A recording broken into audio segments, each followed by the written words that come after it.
നമസ്കാരം, ഗ്രേപ്സിലേക്ക് സ്വാഗതം. നമ്മൾ ഇന്ന് ഒരു ചെറിയ സബ്ജക്റ്റ് ഒന്ന് ഡിസ്കസ് ചെയ്യാമെന്ന് വിചാരിക്കുന്നത് ഇതാണ്. നമ്മളെല്ലാവരും തന്നെ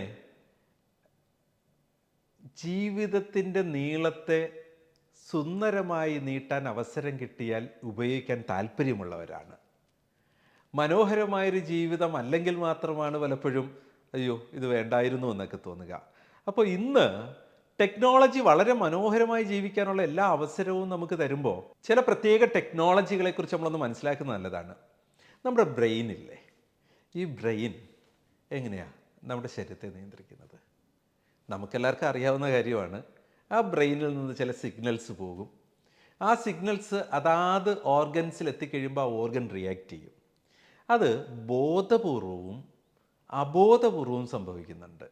നമ്മുടെ ഇൻറ്റേർണൽ ഓർഗൻസിൻ്റെ പ്രവർത്തനങ്ങളെ നിയന്ത്രിക്കപ്പെടുന്നത് നമ്മൾ ബോധപൂർവം അങ്ങനെ ചെയ്യാൻ നിർബന്ധിക്കപ്പെട്ടിട്ടൊന്നുമല്ല.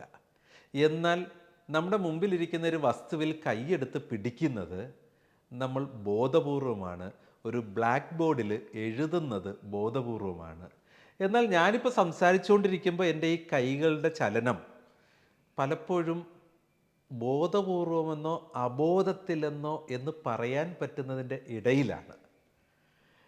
എന്നാൽ നമ്മുടെ ദേഹത്തേക്ക് ഞാനിപ്പോൾ ഇങ്ങനെ സംസാരിച്ചുകൊണ്ടിരിക്കുമ്പം തന്നെ ഒരു പക്ഷി പറന്നടുത്താൽ അതെൻ്റെ മുഖത്ത് തട്ടുമെന്ന് തോന്നിയാൽ ഒരു ബോധം വേണ്ട, ഞാൻ തട്ടിക്കളഞ്ഞെന്ന് വരാം.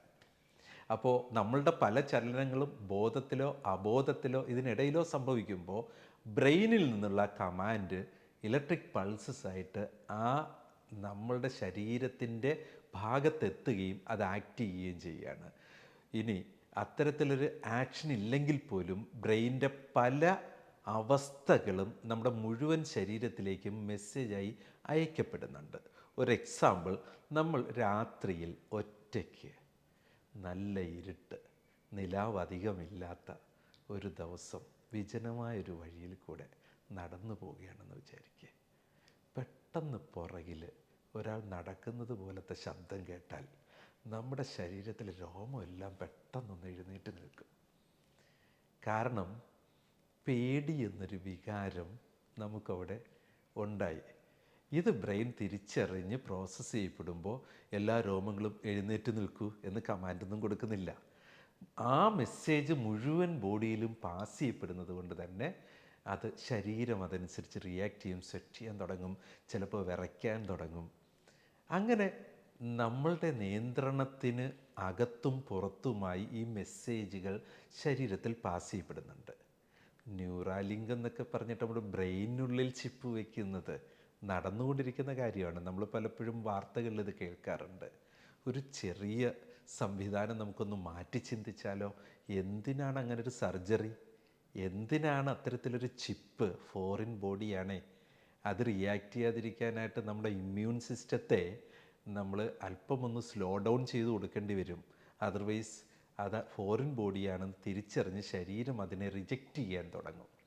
അത്തരത്തിൽ വലിയ കോംപ്ലിക്കേറ്റഡ് ടെക്നോളജീസ് ഒന്നുമില്ലാതെ നമ്മുടെ ശരീരത്തിൻ്റെ എല്ലാ മേഖലകളിലേക്കും പാസ് ചെയ്യപ്പെടുന്ന ഈ ഇലക്ട്രിക് പൾസിനെ തിരിച്ചറിയാൻ കഴിയുന്ന ഒരു കുഞ്ഞ് എക്യുപ്മെൻറ്റ് വെയറബിളായിട്ട് ഒരു വിരലിൽ മോതിരമായിട്ടോ വാച്ചായിട്ടോ കെട്ടിവെക്കാവുന്ന ഒരു ബാൻഡായിട്ടോ ഒക്കെ ധരിക്കുകയും ആ പൾസിനെ ഡീകോഡ് ചെയ്യാൻ കഴിയുന്ന ഒരു സ്മാർട്ട് ഫോണിലെ സോഫ്റ്റ്വെയറിലേക്ക് അവിടുന്ന് കിട്ടുന്ന ഇലക്ട്രിക് പൾസസിനെ ബ്ലൂടൂത്ത് വഴിയോ വൈഫൈ വഴിയോ കമ്മ്യൂണിക്കേറ്റ് ചെയ്ത് കൊടുക്കുകയും ചെയ്താൽ നമ്മളുടെ മനോവികാരങ്ങളെയും വിചാരങ്ങളെയും ആ സോഫ്റ്റ്വെയറിന് അനലൈസ് ചെയ്തുകൊണ്ട് അതനുസരിച്ചുള്ള ഡിസിഷൻസ് എടുക്കാൻ പറ്റും.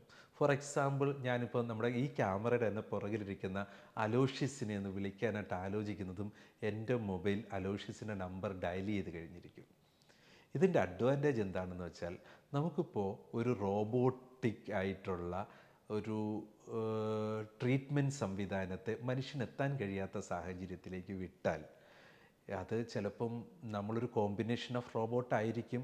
അതായത് പറന്ന് ചെല്ലാൻ കഴിയണം, നടന്നു പോകാൻ പറ്റത്തില്ല, റോബോട്ടിന് ആർക്കോടെ കൊണ്ടിറക്കാൻ പറ്റില്ല. സോ സാറ്റലൈറ്റിൽ നിന്നുള്ള സിഗ്നലുകളെ സ്വീകരിച്ചുകൊണ്ട് ടാർഗറ്റ് സ്ഥലത്ത് പറന്നിറങ്ങിയ ആ റോബോട്ടിന് അവിടെ ചെന്നൊരു മനുഷ്യനുമായിട്ട് ബിഹേവ് ചെയ്യുമ്പോൾ ആ റോബോട്ടിൻ്റെ ബിഹേവിയറിൽ വിർച്വൽ റിയാലിറ്റി വഴി കണക്റ്റഡ് ആയുള്ള ഒരു ഡോക്ടർ ഉണ്ടായിരിക്കുകയും ആ റോബോട്ട് കാണുന്നതെല്ലാം ഈ ഡോക്ടർ കാണുകയും അദ്ദേഹത്തിന് നോർമലി മാനുഷികമായി ഉണ്ടാകുന്ന ഫീലുകൾ, അതനുസരിച്ചുണ്ടാകുന്ന ഡിസിഷൻസ് ആ പേഷ്യൻ്റ് എന്ന് താങ്ങാൻ ഇദ്ദേഹം മനസ്സിൽ ചിന്തിക്കുമ്പം തന്നെ ആ റോബോട്ടിന് ആ മനുഷ്യനെ താങ്ങിപ്പിടിക്കാനും ആ പൾസ് ഒന്ന് ചെക്ക് ചെയ്യാൻ ഇദ്ദേഹം മനസ്സിൽ വിചാരിക്കും പൾസ് ചെക്ക് ചെയ്യാനും കഴിയുന്ന രീതിയിൽ നമ്മുടെ ബ്രെയിനിൻ്റെ വേവ്സിനെ റീഡ് ചെയ്യുകയും ഡീകോഡ് ചെയ്യുകയും അതൊരു സോഫ്റ്റ്വെയർ വഴി കമ്മ്യൂണിക്കേറ്റ് ചെയ്യുകയും മറ്റൊരു സംവിധാനത്തിൽ കൂടെ അത് മറ്റൊരു സ്ഥലത്ത് ആക്ട് ചെയ്യുകയും ചെയ്യുന്ന ലെവലിലേക്ക് നമ്മുടെ ടെക്നോളജിക്ക് എന്തുകൊണ്ട് മാറി ചിന്തിച്ചുകൂടാ? റെഡിയല്ലേ? നമുക്ക് നോക്കിയാലോ.